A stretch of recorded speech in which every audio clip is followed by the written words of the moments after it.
बाबा जी और हजूर जी की प्यारी साध संगत जी, आप सभी को प्यार भरी राधा स्वामी जी।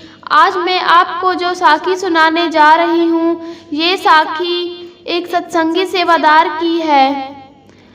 ये घटना उस व्यक्ति के बारे में है जिसने न केवल परमार्थ से रिश्ता तोड़ लिया, बल्कि अपने परिवार को भी सेवा और सत्संग से दूर कर दिया। संगत जी, हमें हमेशा इस बात का ध्यान रखना चाहिए कि जब कोई सेवा पर जाना चाहे तो उसे कभी मना ना करें। अगर हम किसी को सेवा पर जाने से रोकते हैं तो इसका असर सीधे सीधे हम पर पड़ता है। हमें क्या क्या भुगतान करना पड़ता है, जब आप ये सुनेंगे तो आपके होश उड़ जाएंगे। गुरु घर की सेवा यूं ही किसी को नहीं दी जाती। ये सेवा उन भाग्यशाली लोगों को मिलती है जिनके अच्छे कर्म होते हैं और जिन पर मालिक की विशेष कृपा होती है। ये बात वाणी में भी फरमाई जाती है, बिन संगत के ना सेवा मिले, पर मालिक अपनी दया बरसाता है और जिसे वे अपने करीब लाना चाहते हैं उसे ही सेवा का अवसर प्रदान करता है। संगत जी, ये घटना नोएडा शहर के एक सत्संगी परिवार की है। ये फर्नीचर का कारोबार करता है। जिस समय की ये घटना है उस समय उनका कारोबार अच्छा चल रहा था, लेकिन कुछ साल पहले ऐसा नहीं था। पहले उनका व्यवसाय सामान्य था और पूरा परिवार परमार्थ से जुड़ा हुआ था। धीरे धीरे बाबा जी की ऐसी कृपा हुई कि पहले उनकी केवल एक दुकान थी, फिर उन्होंने दूसरी खोली और धीरे धीरे उनकी 3 दुकानें हो गई। ये सब बाबा जी की अपार कृपा का नतीजा था। लेकिन संगत जी, जब हमारे पास जरूरत से ज़्यादा चीज़ें आ जाती है और लालच बढ़ना लगता है तो हमारा ध्यान रूहानियत से हटने लगता है। हमें संसार की मोह माया से उलझ जाते हैं और मालिक के लिए समय निकालना बंद कर देते हैं। ऐसा ही इस परिवार के साथ हुआ। परिवार का मुख्य जो पहले सबसे ज्यादा सेवा और सत्संग पर जाता था, पैसा आने के बाद बिल्कुल ही जाना बंद कर दिया। उसका हमेशा यही बहाना रहता कि उसके पास समय नहीं है। हालांकि उसकी पत्नी और माताजी सत्संग पर जाती थी और सेवा भी करती थी। जब उसने देखा कि उसकी पत्नी और माताजी सेवा पर जाने से दुकानों का कम प्रभावित हो रहा है तो उसने उन्हें भी सेवा और सत्संग पर जाने से रोक दिया। उसने साफ साफ कह दिया, आज हमारी 3 दुकानें हैं और मैं अकेला इतना बड़ा कारोबार को नहीं चला सकता, ना संभाल सकता। आज से कोई भी सेवा और सत्संग पर नहीं जाएगा, क्योंकि वह घर का मुख्य था। इसीलिए उसने सेवा और सत्संग पर जाने से उन्हें मना कर दिया। उसका फैसला सबको मानना पड़ा, लेकिन उसकी पत्नी और माताजी को ये बिल्कुल अच्छा नहीं लगा। कुछ समय बाद उनके सत्संग घर से कुछ सेवादार उनकी दुकान पर आए।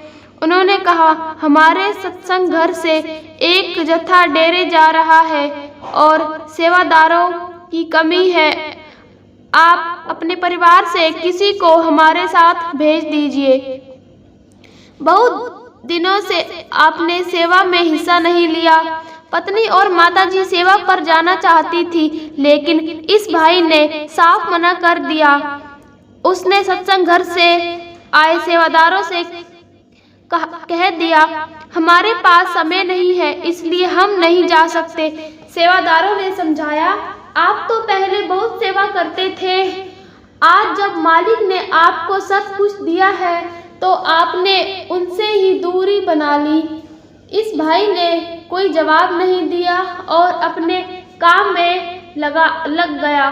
सेवादार समझ गए कि ये बात करना ही नहीं चाहता।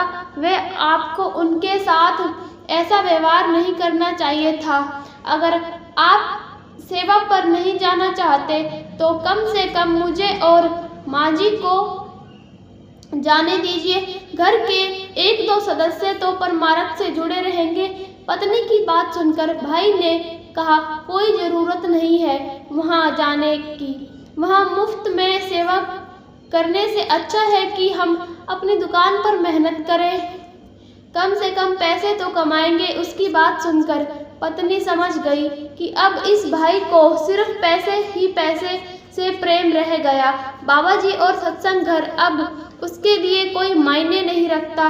वह घुट घुट के अपने पति की कोई बात मानती रही और मन ही मन बाबा जी से अरदास करती रही कि हे बाबा जी और सत्संग घर अब उसके लिए कोई मायने नहीं रखता। वे घुट घुट कर अपने पति की बात मानती रही और मन ही मन बाबा जी से अरदास करती रही, बाबा जी मेरे पति को सही रास्ते पर लाओ। उनकी वजह से हम भी आपसे दूर हो गए। कुछ समय बाद उनको एक बड़ा ऑर्डर मिला। यह ऑर्डर उनके लिए बहुत महत्वपूर्ण था क्योंकि इसमें उनका बहुत प्रॉफिट होने वाला था।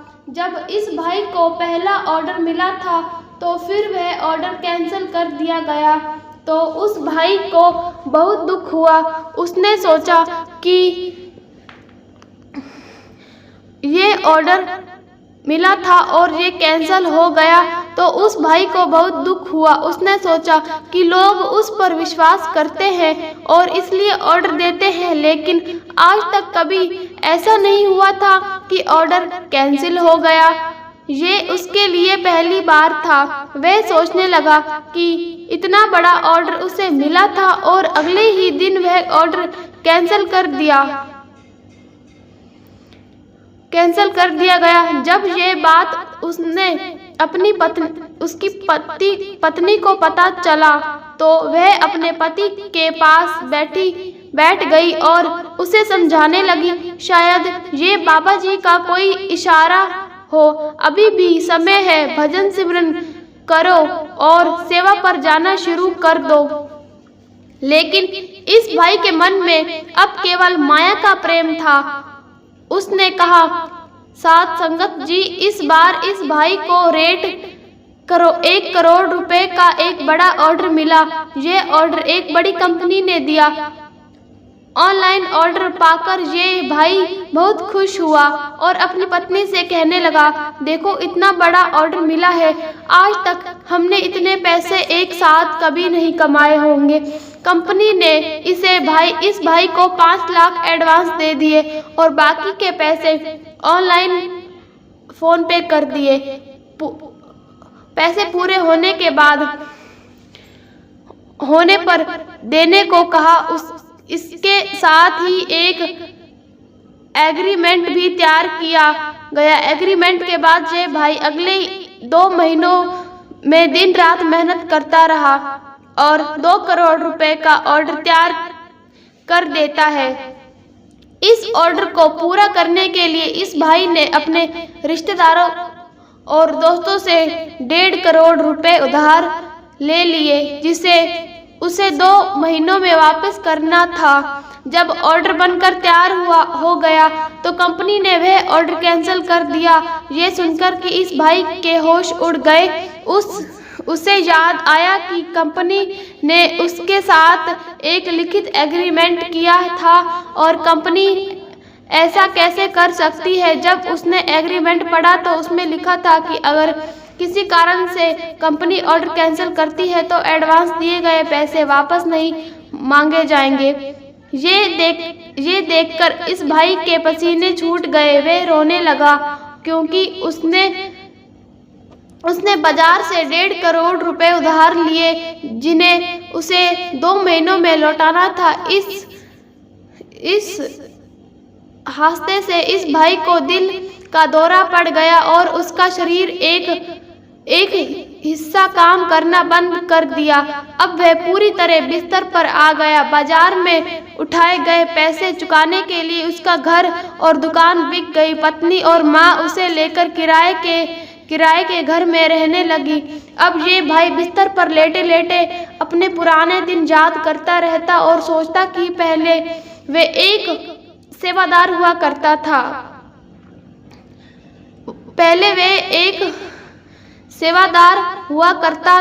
और अपने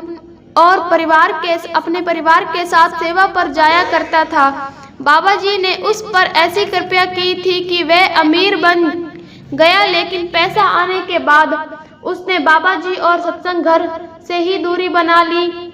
उसने न केवल खुद परमार्थ से रिश्ता तोड़ लिया, बल्कि अपनी पत्नी और अपनी माँ जी को भी जाने से रोक दिया। संगत जी कहते हैं कि अगर हम खुद मालिक से रिश्ता तोड़ते हैं तो शायद मालिक हमें माफ कर दे, लेकिन अगर हम किसी और को सेवा या सत्संग पर जाने से रोकते हैं तो मालिक हमें माफ कभी नहीं करता।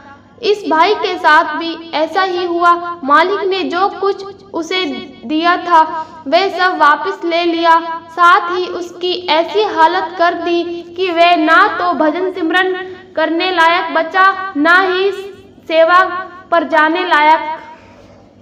संगत जी, हम मालिक से यही अरदास करते हैं कि ऐसी हालत किसी को भी ना हो, लेकिन मालिक की करनी पर हमें सवाल नहीं उठा सकते, क्योंकि मालिक जो कुछ भी करते हैं हमारे भले के लिए करते हैं। इस भाई को सबक सिखाने का यही रास्ता था।